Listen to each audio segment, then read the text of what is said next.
A lot of couples come in for therapy because they have been stuck in the same kind of fight over and over again.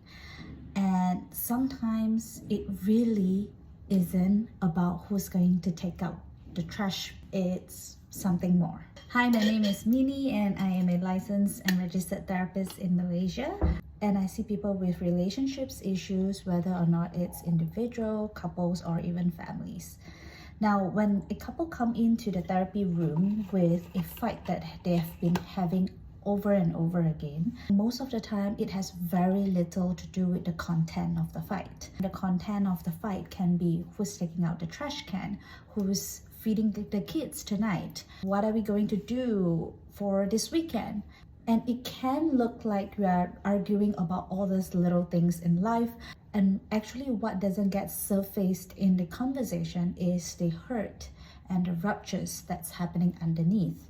And most couples have this kind of fight over and over again with very similar pattern of I'm not being supported, I'm hurt, I'm not being seen, not being heard. I feel isolated, I feel alone in these relationships. And you can have the most creative ideas to how to deal with the house chores, how to deal with the kids picking up arrangement. It will not matter if all this underlying pain and hurt are not being discussed. So instead of asking how can we stop fighting, a better question to ask is what are we not saying?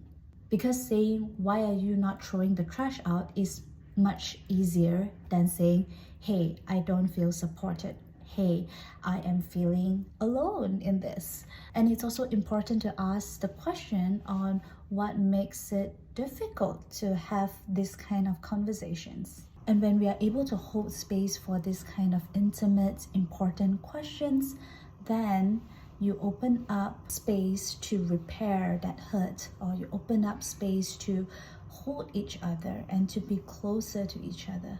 This is where the connection happens and this is where the repair happens. So if you have more questions about couple therapy or relationship, definitely leave them down below and I'll reply them as much as I can. Bye.